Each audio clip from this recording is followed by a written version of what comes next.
Мақсатыма жетемін. Брайан Трейси. 3-ші тарау.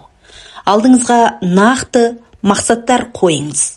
Сонымен 3-ші қадам өзіңіздің мақсаттарыңызды таразылау. Сіздің мақсаттарыңыз соншалықты айқын және нақты болсын. Тіпті оған жеткеніңіз не жетпегеніңізді жас баланың өзі ажырата алатындай болуы керек. Мен мұны неге айтып отырмын? Себебі кейбір кісілер мақсаттарын былайша сипаттаған: менің бай болғым келеді, менің атақты болғым келеді, менің бақытты болғым келеді, менің жер дүниені саяхаттағым келеді, маған үй керек, маған көлік керек. Бұл мақсат емес. Бұл қиял, бұл армандар. Бұл бірақ мақсат емес. Арман — ол қуатты, ағыны жоқ мақсат. Бұл бос, холостой оқтармен атқылаған сияқты нәрсе. 90% адамдар ешқандай пайдасыз, нәтижесіз өмір сүріп келеді. Бәріне ортақ бір себеп: олар біздің мақсатымыз бар деп ойлайды. Ал шындығына келгенде оларда арманнан басқа ештеңе де жоқ. Өз мақсаттарыңызды таразылаңыздар. 1-ші жаттығу. Мен сіздерге өзіңіздің өміріңізді өзгертетін мақсат қою үшін жаттығу ұсына аламын. Мұны мен 25 жыл бұрын өзім жаттыққанмын. Бастапқыда мен оған сенімсіздікпен қарадым, бірақ сонда да болса көрейін дедім. Оны бастауға да 1 айдай уақытым кетті. Бұл жаттығуды менің өмірімді өзгерткені соншалықты, тіпті мен солай боларын күтпеп едім.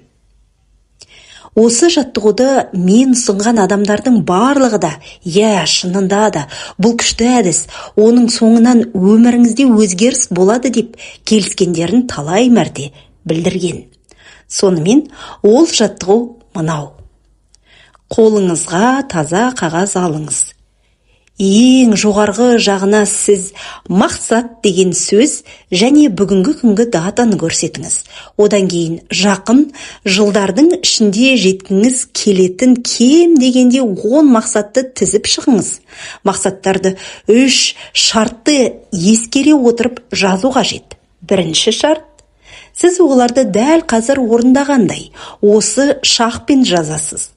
Менің байығым келеді деп емес, мен 1 жылдың ішінде осынша қаржы таптым деп жазыңыз.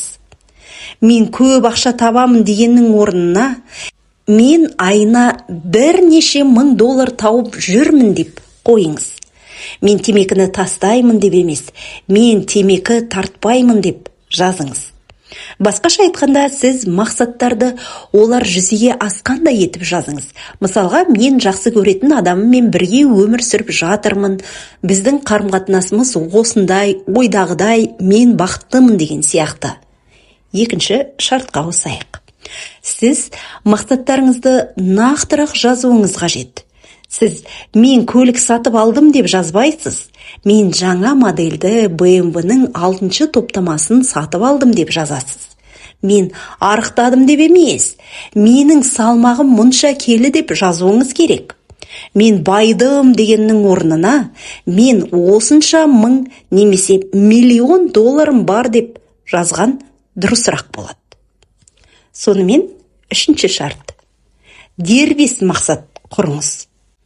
Қай кезде де мақсатты жазған уақытта мен деген сөзді қолданыңыз. Мен мұнша ақшаны мына күнге дейін табамын. Менің салмағым мынандай. Мен жылына отбасыммен мұнша күн бірге боламын. Мен сатамын, мен табыс табамын, мен сақтап қоямын, мен жетемін. Кез келген мақсатты жазғанда мен плюс етістік әрекет. Бұл бұйрық сіздің бүкіл ой санаңыздың мүмкіншілігін қозғалысқа келтіреді. Сонымен сіз 10 мақсаттан тұратын тізім жасайсыз. Одан да көбірек жазуыңызға болады. Сіздің ақыл ойыңыздың 15 мақсатпен бір уақытта жұмыс істеуге қабілеті жетеді. Мен ұсынған мақсаттардың ұтымды саны 10 ғана.